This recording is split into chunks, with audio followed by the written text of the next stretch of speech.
For cheap D2R items, visit aoeah.com. You get 3% off with the code ARIAD. Check the link in the description. Hello and welcome everybody. Since many people play a Trapsin and I had no guide to this build until now, it was really time to make one.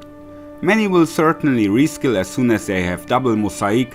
Links to my 2 Mosaic assassin guides can be found in the description below. But we will not only look at cheap variants in this video, we will also take a look at Magic Find, Endgame, Hardcore and PvP. So there's much to do, let's get started. For the stat points it's simple. Strength and dexterity enough for the equipment, remaining points into vitality. In case of playing with a shield, it is of course advantageous to keep an eye on the block chance, especially if you play hardcore or PvP. A few extra points in dexterity can be necessary, with 2 claws it doesn't matter, because weapon block doesn't depend on dexterity. With the skill points, the following applies. The most important first, our traps. Our main attack Lightning Sentry, as well as the synergies Charged Lightning Sentry and Shockwave are skilled out. We will also cast 1 Death Sentry to trigger Cadaver Explosion.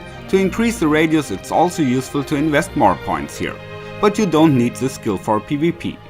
Otherwise it can be practical to upgrade the Fire Blast in the beginning, because it also gets bonus damage from the lightning traps, and as long as you don't have a Thunder Charm yet, you have to rely on fire damage and the Mercenary when confronting light immune monsters.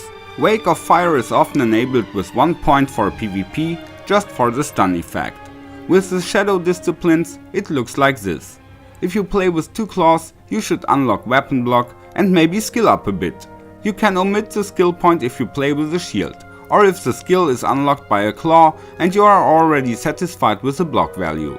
In the endgame you will get additional skill points by the equipment. Level 16 is a good mark, until then points are worthwhile in any case. You reach 56% block chance. 57% you reach at level 19. Mind Blast is also unlocked with 1 point. For PvP, the skill is even maximized.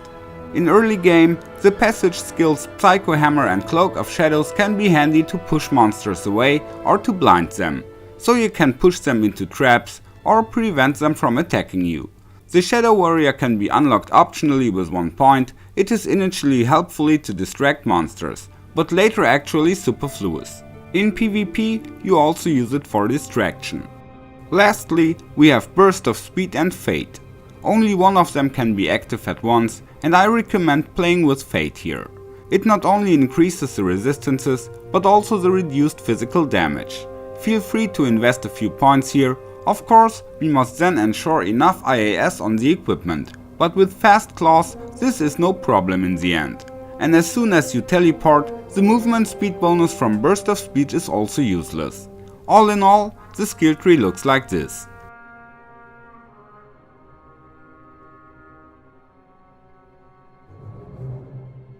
Now the breakpoints. Cast rate is unimportant for the budget builds. When teleporting later on, it's good if we get on 65%. And in PvP it's often advantageous to reach 102%, because there Mind Blast also plays an essential role. For the hit recovery, 27% is already okay for PvE, for PvP at least 48%, in some cases 86%. The data in the IAS table refers to the speed of all weapon types, so a Faceblade has the same breakpoints as a Runic Talon. Both have base speed -30. Attack speed is needed to place the traps faster, which is especially important in PvP, but also helps to increase the farm speed. Now the equipment. We start with the cheap solutions. My favorite setup looks like this. Crescent Moon in a longsword, that's at least a bit faster than a crystal sword, but we'll need 89% IAS anyway. 20 are even on the rune word yet, but mainly we use it because it lowers the lightning resistance of monsters by -35%. Mana after kill is also nice. Of course you could also build Crescent Moon into a Faceblade, so less IAS is needed, but the Faceblade needs way more dexterity, and besides we will have sufficient IAS in this setup anyway. The armor is Treasury, +2 to assassin skills, hit recovery, strong 45% IAS and level 15 Fate. The remaining attack speed comes from the Death Disguise set, We wear gloves and belt, so we also get plus 15 to all resists and cannot be frozen. The shield is spirit simply because of plus 2 skills and the resistances, besides FHR en masse. The shoes are Aldurs because the fire resistances are the weakest so far, plus we get 40% running speed and 50 life. In the beginning, a lore helmet is nice because of plus 1 to all skills, lightning resistance and mana after kill. In addition, ideally a plus 3 to traps amulet and rings with resistances and mana after kill, so altogether you will get some mana back. In the change hand, a staff with lower resist charges can be useful. As soon as you have a crack of the heavens, you can use it of course, but then it's good also to improve the lightning resistances a bit. Further, we have an Act 2 mercenary with Holy Freeze, who has Cure to provide the cleansing aura, Chefstab as an all-around protection, and for Life Leech the weapon is an upgraded meat scrapper. Alternatively, we could also give him Insight and a Grey form. With this setup, the assassin gets to 4600 lightning damage and lowers the lightning resistance by 35%. At the same time, she has just little less than 1500 life, and as soon as Fate triggers, the resistances are also pretty good. So for getting to maximum, you would only need an additional handful of resist charms in the inventory, especially fire and lightning. The assassin sets the traps at maximum speed thanks to 95% IAS, and her hit recovery is also remarkable.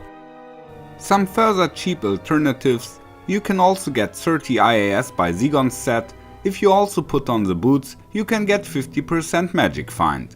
Otherwise, Sanders, gloves or laying on hands can be used, but then we have to sock an IAS jewel somewhere, so we could replace the helmet by a peasant crown. Besides, different shields can be useful in the beginning. Mosar's Blessed Circle has excellent block qualities and resistances, and the Leadless Wall gives plus 1 skill, needs less strength than a Monarch, and gives a whopping plus 5 mana after kill. Especially practical in hardcore, Storm Shield with an Eld rune. This way you easily reach the maximum block chance and get 35% reduced damage. Rockstopper should also be mentioned in this context, which offers very good protection in the beginning. In the later game you can basically orientate on the softcore items. For surviving, good block chance no matter if with shield or claws, lots of life, 50% reduced damage and maximum resistances will help. So more points in Fate are great here. Absorb or increased maximum resistances can also be helpful, since the most dangerous monsters in game are probably dolls and souls, fire and lightning absorption are most useful. For that case, we can fall back on typical items like Dwarf Star, Wisp Projector or Thunder Gods. For more magic find, I recommend to start with Gull and Rhyme in the change hand. Once the traps are set, you can just switch to MF. Later on, Sword and Shield with Ist runes are of course better. Nagel rings are great, they can be equipped without losing performance. The combos of Arcana's helmet and amulet or Tancred's shoes and amulet cost a few skill points and thus damage. Later you can use items like Harlequin Crest or War Travelers of course, and on rings up to 40% magic find each is possible. In addition, you will switch to Enigma at some point for the purpose of teleport, and there is also a bunch of magic find. So we move on into the endgame area. Here my favorite setup looks like this. Enigma and a Griffin's Eye with a lightning facet, in addition 2 claws that increase our lightning sentries, ideally by a total of 6. Additionally, automods like Weapon Block, Fate or Death Sentry are great. 2 sockets are of course handy for facets. For the attack speed, only the primary hand matters, so at least 1 claw should be a Greater Talon. It's one of the fastest claws and needs less strength and dexterity than a Runic Talon. 40% attack speed is not a must, but at least 30 should be in this case. For maximum speed, we just put on some gloves with 20 IAS and other good mods. The shoes are Shadow Dancers, they give hit recovery and up to +2 to our shadow skills. Furthermore, we would have an Arachnid Mesh, 2 Stones of Jordan and a 220 amulet with nice stats, so we reach 65% FCR. In the change hand, of course, CTA and Spirit. In the inventory, besides Torch, Annie and Thunder Charm, there are of course skillers and small charms with resists, depending on the need, with additional life, magic find or hit recovery. The high-end Mercenary gets Infinity, 40 and an Andy's face. With this setup we have up to 18,000 lightning damage, maximum resists, and with Warcry we also have more than 3,700 life. Physical damage is reduced by -43%. Having more than 42% IAS, the assassin is at maximum attack speed, has 65% cast rate, and the monster's lightning resistance is reduced by -45%. For even more mobility, you could replace an SOJ by an FCR ring, then you reach the breakpoint at 102% in the second weapon slots. Else, you could change the gloves to Mage Fist or Trangules and get the attack speed from an IAS All-Res jewel in the Griffins. But I think this is the worst solution, rather give up a skill point than a facet, because the facet finally also lowers the resistances. Whoever wants to play a shield in the endgame could use a J-mod with 4 lightning facets, and in addition either a nice claw or the crescent moon. Altogether up to -100% lightning resistance for monsters are possible, extra counting the conviction aura. In that case we lose some damage though.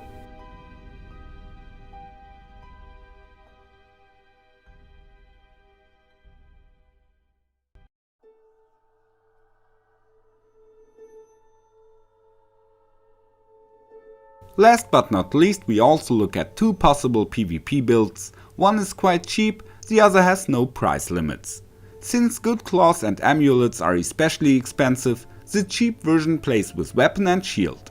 Heart of the Oaks gives 40% cast rate and resistances. Depending on the need, we use Storm Shield or Spirit. We will reach maximum attack speed only with Burst of Speed here, but that's okay. We don't need Fate if we can get enough resistances by our sideboard, and against physical enemies we use the Storm Shield. If we get to BOS level 15, the Flail doesn't need any more IAS for maximum attack speed. On level 6, 1 IAS jewel is fine. This should be considered when skilling. You could put the jewel into the Griffin's eye, otherwise use a facet. Enigma is mandatory, we absolutely need it in PvP. In addition, Shadow Dancers, Arachnid Mesh, 2 SOJ and Mage Fist or Trangule's gloves. So we already have 105% faster cast rate. We don't need an expensive amulet, Mara's is just okay. In the inventory, blank skillers are fine in the beginning, or maybe with few life, they are not too expensive. Besides, skill charms with hit recovery are also useful for exchange. A Thunder Charm is not needed in PvP. With the budget PvP setup, the assassin has 11,000 damage, and with battle orders we get to almost 4,000 life.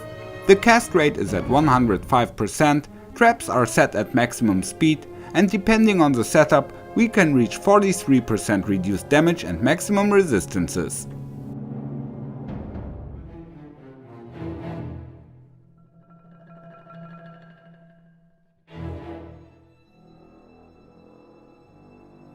Now the high-end gear. We use the blue 640 claws again.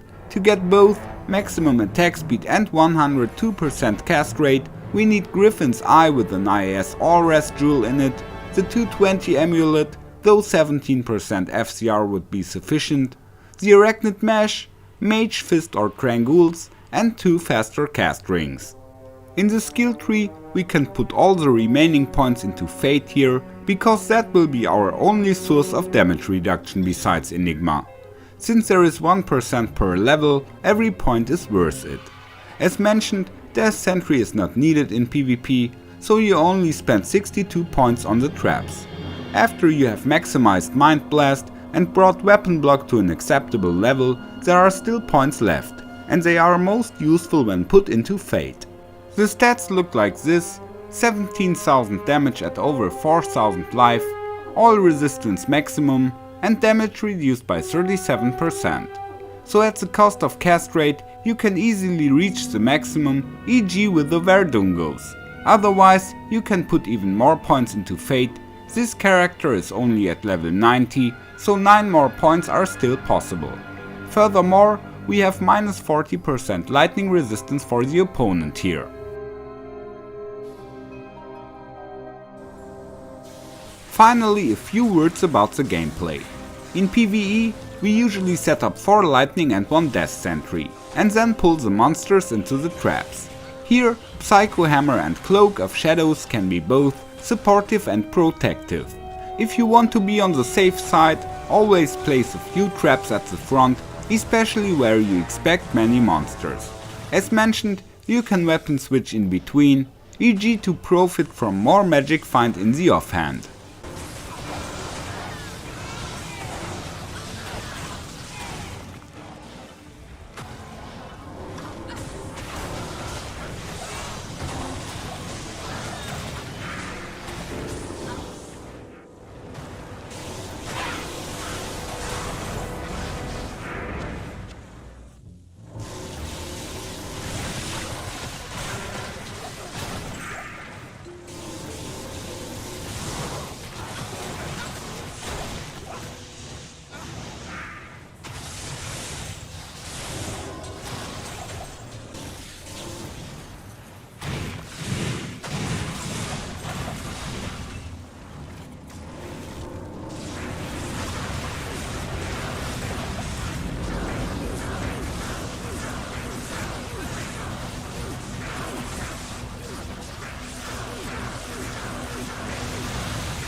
In PvP, we only use lightning sentries and maybe 1 fire trap in between, because it hits a larger area, and when it stuns the enemy by hit animation, the lightning traps also hit. Furthermore, you do your best to attack the enemy with Mind Blast while he's in the reach of your traps. The stun effect is even more violent here and can virtually destroy enemies with too little hit recovery. Especially teleports can be interrupted well by a Mind Blast, but you also have to know that the paladin escapes the stun when using charge, or a barbarian does with whirlwind. This leads us to the end. For playing the Mosaic Assassin, I still recommend my 2 guides for budget and high end, which are both linked in the description below. For early game, an extra video will follow. I say goodbye at this point, take care and may the loot be with you.